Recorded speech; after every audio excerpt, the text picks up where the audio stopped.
right, so we're back here with another Carfax. It's me and Roger and Jake, and we're taking a look at Isaac Paredes, Isaac Paredes, I'm sorry, who has really been slumping the last 10 games or so. I think we just looked it up. He's won for his last 21 with one walk and a bunch of strikeouts, and so we're going to kind of look to see if there's anything going on. And I'm not a swing mechanic or anything like that, but I am slightly worried that Paredes has a bit of a grooved swing.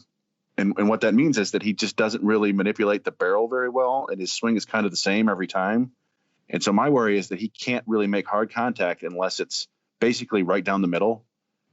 And, you know, you would think this sort of thing would come out in the minors, but he's got above average major league plate discipline. And, you know, so I think you can get through and you can get enough mistake pitches in the minors, but I'm worried. And it's kind of unfair to just look at pitches where he's failing, but that's basically all he's been doing for the last 8 games. So I don't know what you guys think. Well, if you notice here on the sequence here, it's 78 miles an hour back to 89 on the outside corner. It's outside or it's just off speed. And I mean, if he's making good contact, what he did right there on that, it's just it's a fastball, but he has no hits. He has not hit a curveball yet. He's 0 for 12 against any off speed type pitches.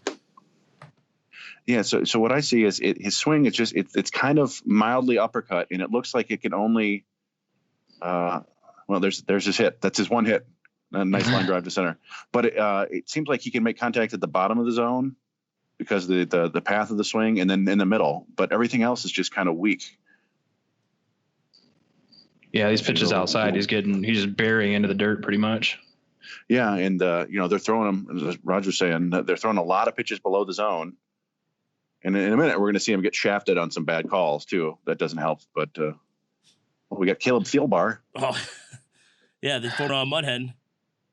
How did he not get called up? Anyway. See, there was a high pitch, but, I mean, it's close enough, I guess. But, you know, you see he's coming inside a little bit, and he can't get extended, and that's a tough call right there.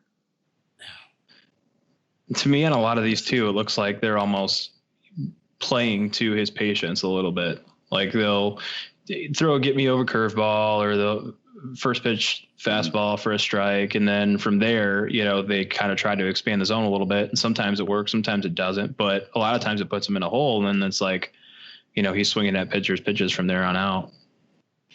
Yeah, that's a good point. And you know, that we know the numbers when you're behind in the count are much worse. So it's tough call. I don't know. Yeah. I mean, it's same game. I think he got 2 really bad strike 3 calls against him. And that's the thing. We know he doesn't expand the zone really horizontally. He'll go swing at pitches that end up below the zone. Mm-hmm. Maybe the occasional high fastball. I think Tristan McKenzie got him on a high fastball once. There's that's a Randy Dobnak call. But yeah, I don't know. We just see a lot of pitches that are borderline, and he's swinging and missing there. That's a tough pitch. But yeah, I don't know. I just don't see him making a lot of hard contact, and maybe that'll turn around. You know, major leagues is tough. But I'm worried that there might be something more than just a bad slump here. And there's some nice hard contact on a pitch away, but not hard enough apparently. That was the hardest hit ball he had all weekend. Then here he goes, Romo.